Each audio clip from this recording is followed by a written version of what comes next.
Conferência de imprensa com a Jelena na Ostapenko, depois da vitória da outono no encontro de pares. Congratulations, Jelena, to wins today.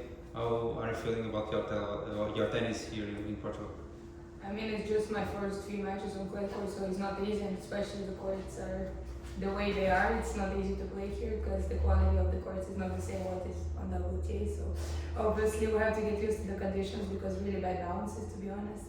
So yeah, I mean, it's not easy, and especially to play Billie Jean King Cup is like to play another tournament completely. Like I feel like last two matches I was not really playing well, but two of them I managed to win, and that what matters. Yeah, but I feel like I was not playing my best at all. Now you got a chance to have a top 10 match against Maria Sakkari. I guess that's at least a good preparation for the clay season that is coming. I mean, we'll see what's gonna happen tomorrow. I'm not sure if I'm gonna play, so If you're gonna play? we will see what happens tomorrow. Tomorrow is a new day, so we'll see. I'm not gonna say anything, but we'll see. Okay. I played already enough matches in the last few days. It's because you're feeling physically a bit.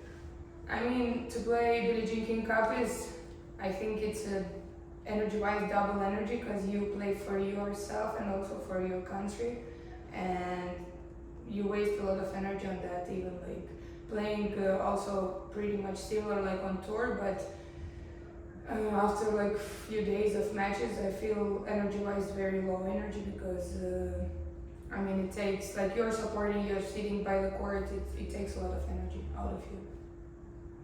How about mentally as well? I mean, you had a couple of bad results yesterday. Do you take that sometimes onto the court in your first match the next day?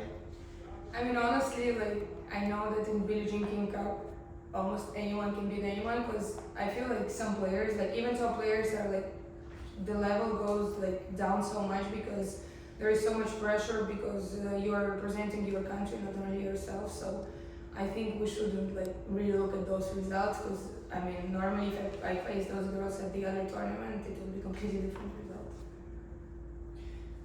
Some line calls today, they do seem to occur here and one very crucially on match point.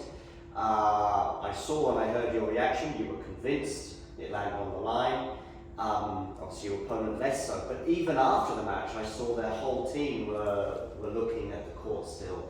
Are you convinced though that was in? I mean, I saw that ball, but it's very, how do you say, individual. Every chair umpire sees it a different way because it's clay court, we don't have challenges.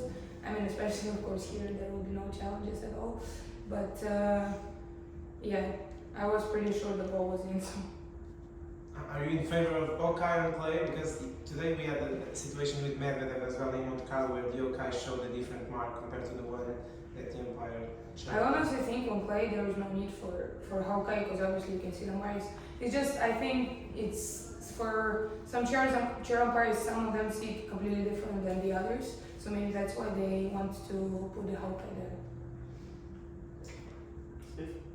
You know, how do you see your chances on a clay season? Because of course, as a former Roland Garros champion, you have to believe in your chances. But I think that title was the only one time you made the second week of French Open. But how do you see your chances? Of course, semi-finals in Rome in the past. How do you see your chances this season? I mean, I can play well, of course, and there's a few tournaments, not too many. I wish there would be more on tour, but yeah, I'm just not gonna put any pressure on myself and just like play and enjoy it. And if I do that, for sure I will have some good results. This year for me, it's when I look at your performances and your form, it's kind of in two parts. I think the beginning of the year, I had a lot of optimism for you, especially going into the Australian Open. I think you were playing really well. The last few weeks, a little bit less so. Is that fair? I mean, it also depends how you feel, the conditions, the tournaments in general, mountains or something, you know, all that matters. And especially starting the season so well, it's not always easy to play the same and to keep level all the time. Especially for me, I think it was one of the first seasons that I started that well, so I needed a little bit time to adapt to it. You obviously can play well on every surface. You won Wimbledon in juniors, made the semi-finals and the French Open title, a lot of titles on hard courts. What is your favorite surface at the moment? Do you have one? It's a grass court for sure. Grass and clay, not hard court. the shortened season. I feel like on hard court anyone can play well because the bounce is so even, so it's not a big deal, but on other surfaces you need to adapt a little more. So if you could win any tournament, one more in the rest of your career, it would be- Wimbledon. Obviously, I won juniors, so I would want to win the singles one.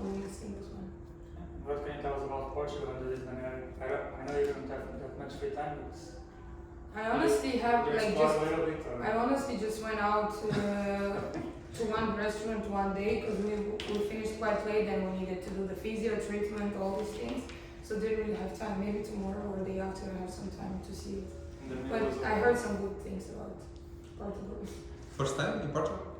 No, I think I was in juniors in Porto, Oh. but I don't remember anything about it, to be honest. It was a long time ago, so I just remember that I was there, but I don't remember anything.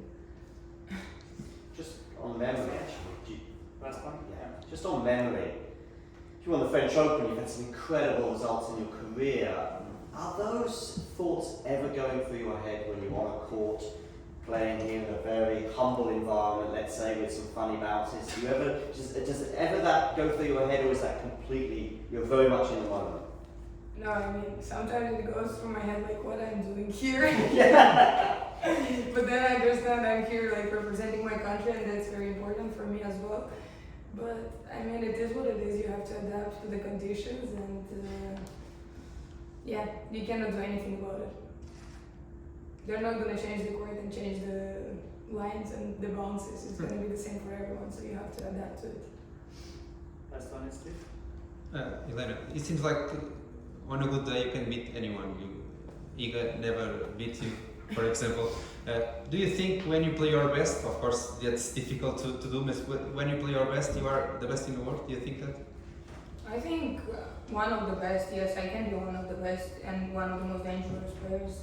There are a few other players that can be really like dangerous as well when they are in their best form, but yeah, I feel like against top players, especially where like used to play against them, more I play way better than I played a few matches here because I never obviously saw these girls. I never like saw how they practice or they play matches. I mean, I just saw of course some YouTube videos, but that's different from what you see on the court. Okay. Thank you. Thank you.